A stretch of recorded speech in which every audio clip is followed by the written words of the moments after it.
Hey witches, how you doing today? It is May 26th when I'm recording this, and it is going to be a super full moon eclipse tonight, so the energies are a little crazy. I've already spilt an entire cup of coffee all over my desk, all over my school notes, all over everything. So if I'm a little kerfuffled, that's just having a day.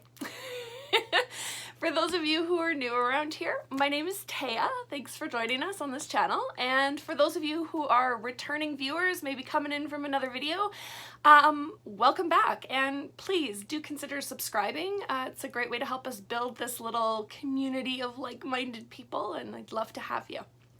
Today we're going to talk about my full moon, like what do I do on a full moon, right? What's my kind of process? But before we get into that, I sort of wanted to talk really quick just about this specific May 26, 2021 full moon. It is a super full moon and an eclipse. So this is the closest the moon will be to the Earth this year. And it's also what some people are calling, it's a blood moon, which is the eclipse, because when the Earth slides between the Earth and the moon, it looks... it gives a reddish tinge to the moon itself. And online, I've been seeing all kinds of differing opinions on, do you try to harness the powers of this moon? Do you just like leave it alone? Don't go there? There's a lot of differing opinions. And so I thought I'd throw my hat in the ring.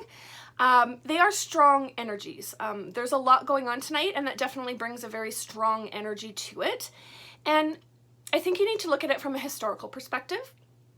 If you go back like thousands of years and our ancestors had maybe a fire to light their night, and they had the moon. And the moon and the sun were these constants in life, but they didn't understand about planets and planetary rotations and stuff like that, right? They just knew that every day the sun would come up and every night the moon would come up, and that the moon would go through phases. And think about how absolutely terrifying that would be to look up at your moon, your full moon, when you're like, okay, I know I've got lots of light tonight, and all of a sudden this dark shadow starts sliding across the moon. Think of it like, imagine they kind of held the moon and the sun as the great powerful things, right? They consistently came back day after day. They provided light. They provided life, really. And all of a sudden, something was so powerful that it could blot out the moon. I think that would have been terrifying. And I think that's a little bit about where that chaotic eclipse energy comes in, is this historical reckoning that it was a frightening thing to happen. So I think you need to really evaluate for yourself and your practice. And now we know what an eclipse is, right? It's not a terrifying happening. It's cool. We're all like, oh, neat, let's go watch the eclipse, right? So personally, I choose to harness these powers. I'm going to make some special moon water tonight that I can use in the upcoming months when I maybe need a little extra oomph, a little extra bump of energy and something. Right? So yeah, I choose to work with it. It's totally up to you, but I just sort of wanted to have a quick chat about that because I know there's been a lot going around with people saying, do not use the energies of this moon. And I don't think that's necessarily true. I think you need to look at your own practice and what you're working with. Okay, but in general, what do I do on a full moon? So there's kind of two parts to it. So in the days leading up to it, I am working through my Spirit Daughter workbooks, and I'll leave a link down below. You don't need the Spirit Daughter workbooks. I'll tell you after all this, like what you can do to basically build something similar for your own practice. But basically, I work through this workbook, and it has all the astrology. So right now it's talking about the Sagittarius moon in Gemini and what does that mean. It talks about the eclipse and lunar nodes and all this kind of stuff. So I'm kind of learning about this full moon season and the energies that it brings. It's got ritual ideas, it's got yoga poses, it's got like a little ritual set up. And the part that I really use out of these workbooks is called Practices.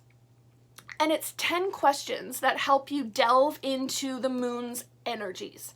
So this particular moon, as an example, with the eclipse, it's really about releasing fear. So it's asking questions like, what are common fears? How do your fears keep you safe?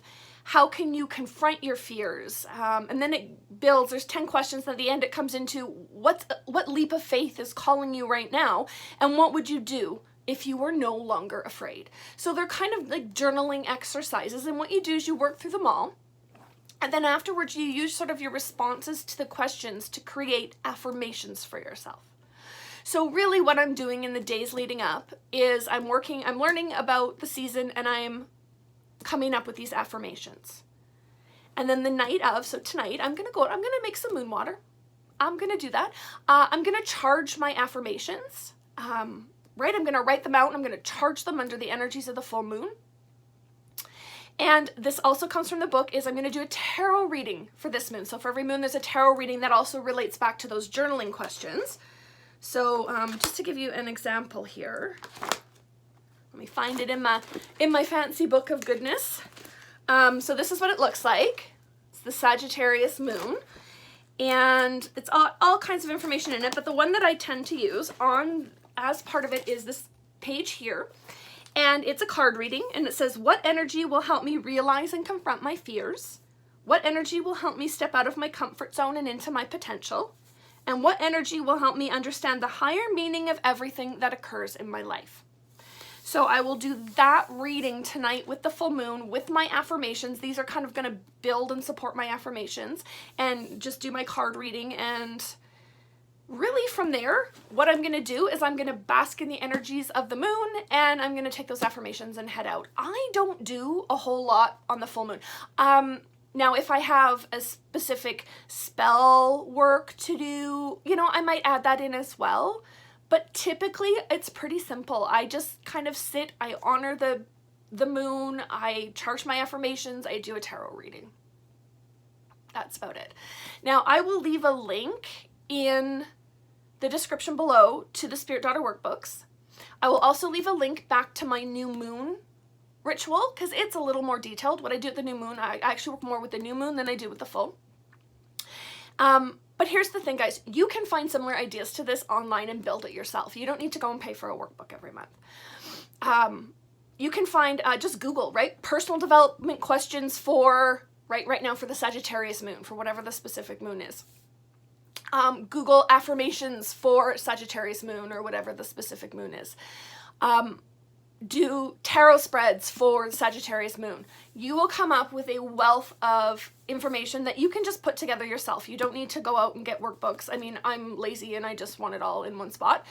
But I've seen a ton of this kind of information on TikTok, on YouTube, on blogs, people doing Facebook Lives, you name it. So I think you could easily build this for yourself without having to go and pay for a workbook every month.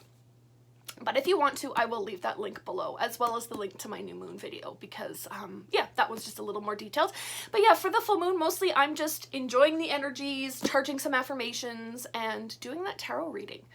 The biggest thing, I think, is just learning about the energies that are around right now, and, building those into those practical questions, and coming up with those affirmations to really get the most out of this moon season that I can.